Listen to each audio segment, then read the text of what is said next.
Good evening, everybody. Uneducated Economist here. So I want to thank T-Run. T-Run left me a link to, or emailed me a link to a podcast interview with a. I'm sorry, I should have wrote down the names of these to the podcast and the name of the gentleman in the interview. Actually, I think it was a couple of people, but these are like higher level lumber sales. Like these are the guys who know like about train loads of sales, not like me who's down here on the lower end. Like I'm retail sales. I'm at the very end user of lumber. When I do sales, I'm selling like a replacement window to a homeowner, or maybe selling a deck package or something like that. The company does home packages and stuff like that, but those are some other guys. I mean, they work like, right next to me. They're just right there. So I look at the blueprints. I talk to them all the time. But that's not what my job is. My job is to track down the special order items, to track down the special order doors and, stuff like that. So I am very much retail level, right? This interview is with guys who really know like the higher end of like movement of lumber across the nation kind of style, all right?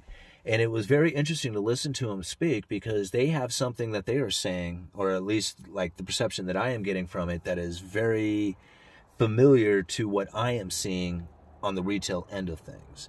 And ultimately what it comes down to is that he is seeing a very quick and sharp downturn in temporary price to building materials, right? And now I don't know exactly what that means as far as this quick, temporary, sharp downturn is, and to what extent that it's going to be. I think he said it's somewhere around 200 to 300 per thousand on like lumber futures, if I got it right.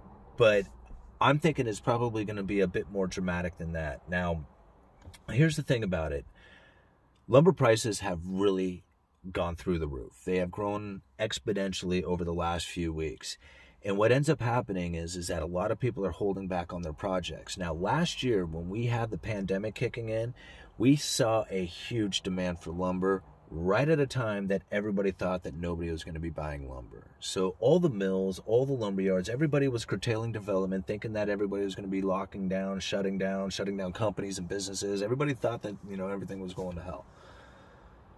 But what ended up happening is that people got a stimulus check and they ran down to the lumber yard and they wiped them out of all the pressure treated. They started building decks and fences and started remodeling their houses so that they could accommodate an office space and stuff like that.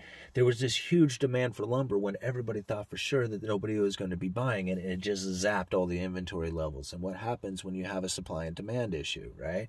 Supply dropped, demand was up, prices start to go up, way up, and they went way, way up all over the course of the last year. Now, again, everybody thought that there was going to be a drop in demand. Prices dropped. Inventory level dropped. Demand spiked. Prices spiked. Inventory levels dropped. Stayed low during this whole time, from last year all the way till now. And every time the inventory levels are low, so long as they are low, the prices will continue to rise. And that's exactly what happened. And the prices have risen all the way to, these astronomical $58 per sheet CDX. Stuff that people never thought would ever even be possible. Now, we don't really have a whole lot of demand taking place. People really don't want to buy $58, half-inch CDX. I mean, you think about it. Simple projects like building, shelves in the garage. A handful of 2x4s and a couple of sheets of plywood doesn't cost you that much. Well, now it would cost you $200-300. That doesn't make any sense. I mean, it should be a $50 project, $75 at most.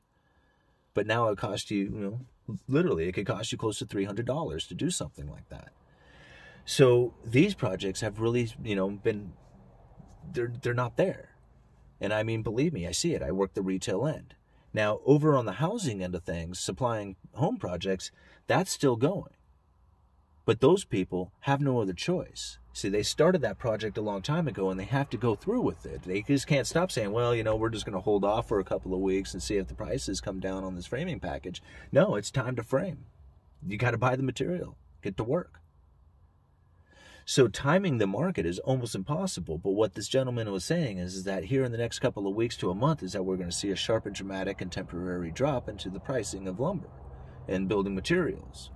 So I can only assume that he's talking about lumber and plywood, probably more, specifically lumber and studs, like 2x4, 104s, 92s, stuff like that, pre-cut studs.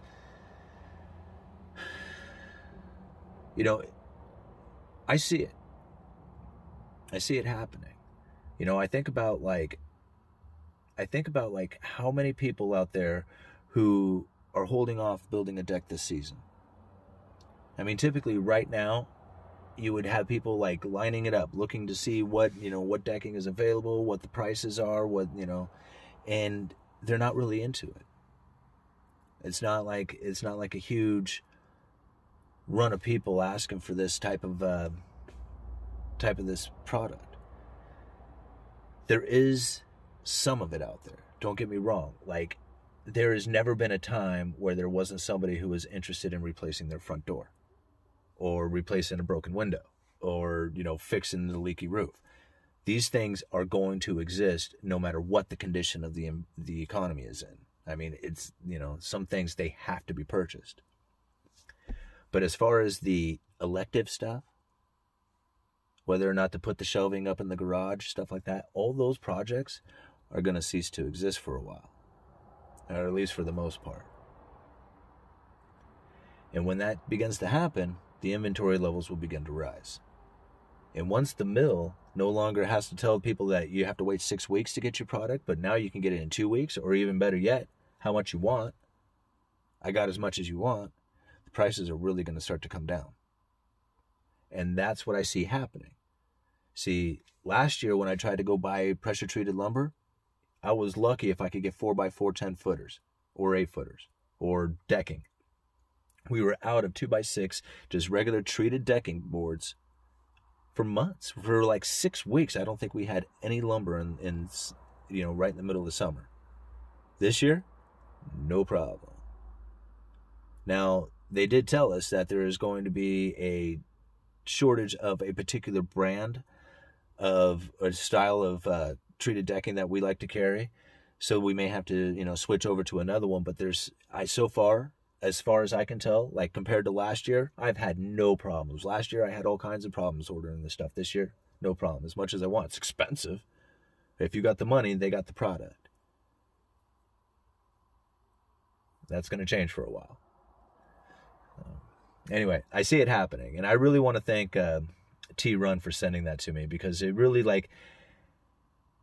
there's nobody else I could really go to get that information for, to validate kind of what I was thinking. And that was exactly the podcast that I was looking for. So I really appreciate that. Anyway, what else I got? I wanted to leave a link to a article that I had found, an article that was had to deal with a mill closure. And this is pretty interesting, because this is something that I've actually heard my logging buddy complain about, and I heard somebody else talking with one of their forestry buddies about this exact same thing, and how far they have to travel to get the trees, or how far they have to go to work. And this is what happened with this mill that I'm going to leave a link to in the description, is that this mill, the management of the forest around there had been wasn't conducted very well, and it became too expensive to try and get the logs the distance that they needed to go in order to get them to the mill, and they have to shut the mill down now. Now, isn't that strange? Right now, when you would think that there was no way that a mill would ever be going out of business, here it is taking place. Now, my buddy who works logging around here, he said that they were going to finish up the job that they had, but the next job, if they wanted one, was 4 hours away, 5 hours away. There was no way he was going to be able to travel home. They would have to stay in a hotel in order to log. I found that to be quite interesting. I mean, I'm in logging community, and they don't have any logs to log here. They have to travel somewhere to go to do work. And I thought that was quite interesting. And it also kind of goes with one of the stories that I was hearing from another buddy of mine who was talking with his forestry guy, who said something very similar. It was just man, the job that they are on right now, it is just barely profitable on account of the distance that they have to travel and the cost of transportation right now. So yeah, it's happening all over the place. And to find that article showing that that particular mill shutting down was very telling. I was just man, this is a nationwide issue, not necessarily everywhere throughout the entire nation, but it's certainly happening. I forget wherever that article took place. What was it? Colorado? I can't remember. I'm sorry, guys. I should have wrote some of this stuff down. But anyway, so it's happening there. It's happening everywhere, right? But not necessarily like in all regions. But if I hear about it and it's happening there, then yeah. What else would I want to talk about? Kind of babbling, guys. I'm sorry. Oh, wasn't that a cool video yesterday? Couldn't believe it. I stepped out of my house last night about 9 o'clock and I saw the debris from that Falcon 9 SpaceX project, whatever, spreading its burning debris all across the sky. It was so cool, guys. I couldn't believe it. I was so excited when I saw it. That's why I had to turn the audio off, because there was a lot of cussing and screaming and like, whoa, what is this? What am I looking at? You know, I was all stupid sounding. But it was quite fun video. Or fun to watch. You know, the video, it's not that great, but, you know, it's what we got. So, anyway. I'll leave a link down in the description for that one, too. So, what else was there? I guess that's it. All right. Uneducated Economist. You guys let me know.